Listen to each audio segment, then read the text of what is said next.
हिंगोली जिल्ह्यातल्या सेनगाव आणि कळमनुरी तालुक्यातल्या काही भागामध्ये वादळी वाऱ्यासह अवकाळी पाऊस झाला आणि त्यामुळे 3 एकरमधल्या संत्री लागवडीची माती झाली। झाडाखाली संत्र्यांचा सडा पडला।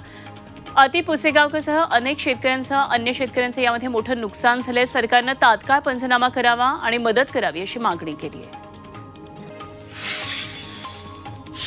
नाशिकच्या येवला तालुक्यातल्या उत्तर पूर्व भागात विहिरींसह अनेक भाग कोरडे पडले, त्यामुळे अनेक गावांच्या पाणी योजना बंद झाल्यात। परिणामी ग्रामीण भागातील जनतेला पाण्यासाठी वणवण भटकावं लागतंय। ऐन फेब्रुवारी महिन्यामध्ये तब्बल 60 गावं वाड्या वस्त्यांना सध्या 35 टँकरनं पाणी पुरवठा केला जातोय। गोंदियामध्ये कृषी विभागाने जिल्हास्तरीय पशु पक्षी प्रदर्शन भरवले। 25 लिटर दूध देणारी गाय आणि म्हैस या प्रदर्शनाचा केंद्रबिंदू ठरले। या प्रदर्शनामध्ये प्रगतिशील शेतकऱ्यांचा सत्कार देखील करण्यात आला आहे।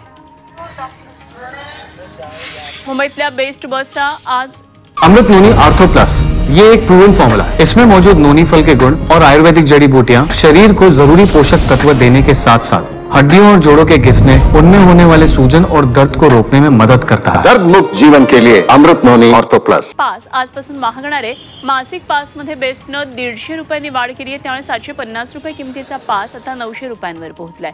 तसंच दैनंदिन पासची किंमत ही 50 रुपयांवरून 60 रुपये करण्यात आली आहे।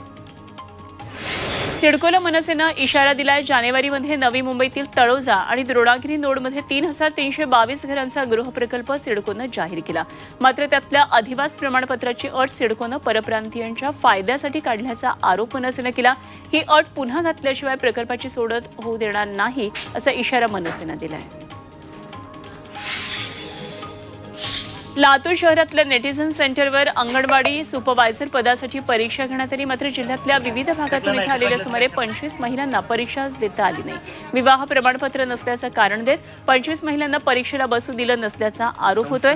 त्यामुळे ही परीक्षा पुन्हा घेण्याची मागणी त्यांनी केली आहे।